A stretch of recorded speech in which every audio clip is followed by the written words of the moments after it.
olunaku olwaleero olunaku lwa byafaayo omukyala Martha Mukisa yeegatta ku kifo kino ekya Black Magic Entertainment mu mwaka gwa 2021. Olugendo lwe luzze lutambulira ddala bulungi nnyo. Kariya ye y'omu ku abo abayimbi ndowooza ebiri negative ku ye yebisingira ddala obutono, sinakindi tuyinza okuba tetulina wadde n'ekimbeeka mulina. Akoledde ddala bulungi nnyo mu industry. Awards zaziwangula era abamuze mutamanyi nga zina awards zizaawe mabega n'endala nnyingi wano n'endala nnyingi nnyo zazawangula, naye mu mbeera bwetyo tukyayongera ddala okulanga olugendo olw'endongo lufuuka lwa nsonga. Maaso wano gwe ntudde naye era yanzidde ddala on my immediate right. Ate sayidi eri tulinawo omwami gwe bayita Oma Africana, naye tugenda tegeera lwaki sayidi eno ali naffe.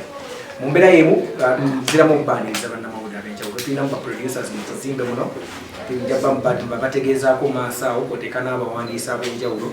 Bannannyini kampani eno eya Black Magic Entertainment nabo webali ku lunaku olwaleero. Ensonga etuleese okusingira ddala yakwanviringa omusajja Oma Africana kwoteeka ne EP yaffe oba extended play gye bayita Sisaaga.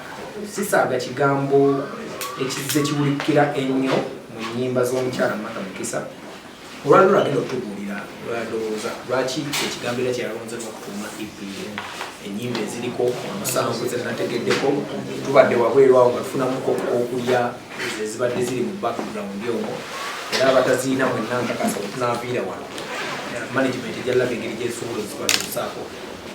Nategeezebwako nti olunaku olwokutaano olwa wiiki lwenyini official ennyimba ezo tugenda okuzifuna oba lwezigenda okuvaayo eri public eyo gyetugenda okutwaliramu olunaku olwaleero. Tugenda kikuuma nga kiri so brief kuba tulinamu bannaffe abalina program ezijja mu maaso ate twagala ensonga eno etuleese olwaleero etambulirewo etandikirewo enjiri eno eya Martha Mukisa ku EP ya Sisaaga.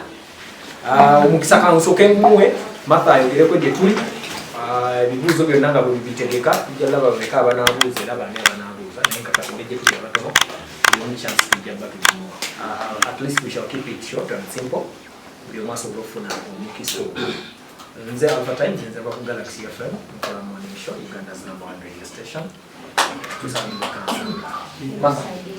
Tukwaniriza era abantu bano balina ebikola byonna ebigambo bye twogera ensi yonna egenda sobola okubifuna.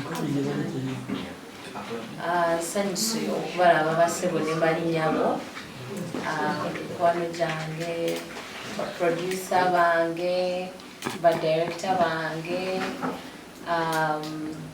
business partners baffe aba Black Magic, bakama bange aba Black Magic Entertainment. Sanyusu nnyo okubalaba olunaku olwaleero, mwebale kuyita mukuwulira mulanga gwaffe ne musalawo ne mwerekereza buli kimu ne musalawo mujje. So tubaaniriza nnyo kweno unveiling ya Sisaaga EP oba press conference ya Sisaaga EP wetugenda okubanyonnyola ebintu ebimu ku Sisaaga EP. So nsaba buli kimu kitambule bulungi ate tumalirize n'ensonga eyo tugiguse bulungi. Tweyanziza Oma African sooka obuuze ku bannamawulire naawe lumu tutandike wano ebibuuzo byaffe. Yo mbalamusiza nnyo amannya gange bampa Oma Africana. Tubasanyukidde nnyo mwebale kujja bannamawulire baffe abalungi. Yes. Wewa. Oma Africana ku EP gye tulina ennyimba omusanvu zino eziriko writers baazo EP etambulidde ku mulamwa ki. And of course n'ekigambo Sisaaga lwaki EP mu byonna kyebasazeewo.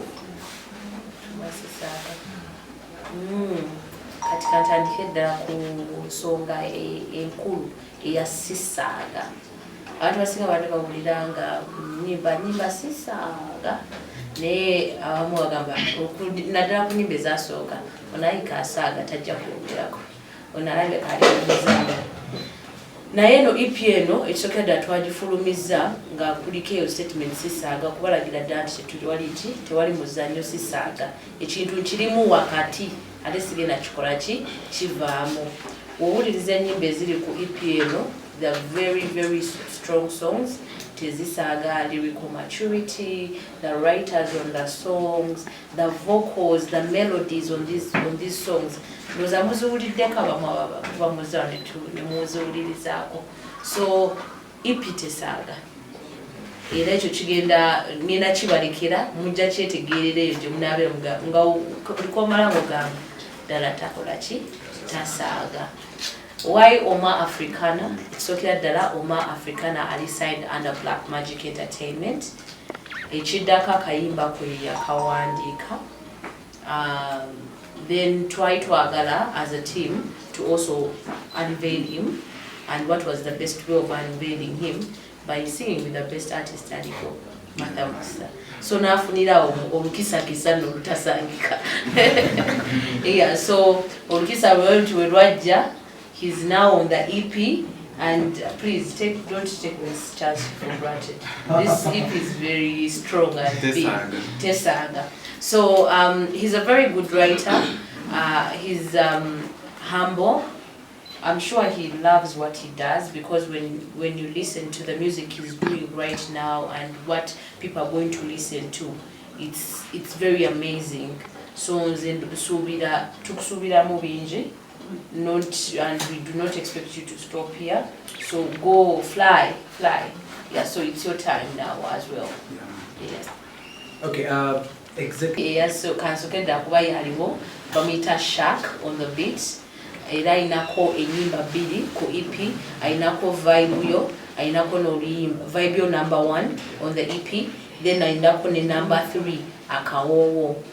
Kuliko ne Simpan Production naye ainako enyimba bili, kuliko Mumbera, kuliko ne Yatula.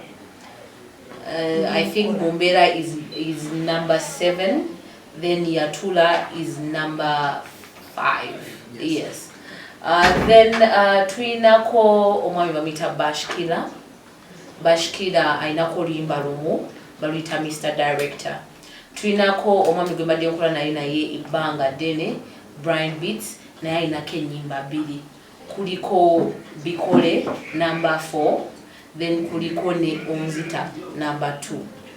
Yes. Baina mumukisa. Nze ndowooza oba Mukama yalonda omuntu gogenda okola naye. Sometimes you don't even know. Naye ogenda okulaba nga mwesanze with someone, you're doing another song with them, and you choose that song to be on what? On your EP. So nsuubira gwali mukisa okukolagana n'abana abantu ne tuvaayo n'ekintu ekirungi with every producer gwe nakoze naye. Then ekirala the sound. The sound is these producers gwe balina mulungi nnyo.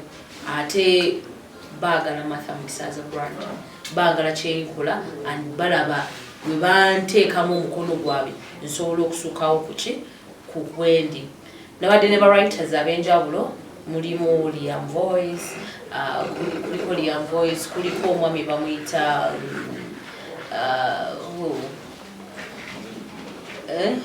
kuliko Ronnie, wuli wali eri Ronnie naye yatuuse dda.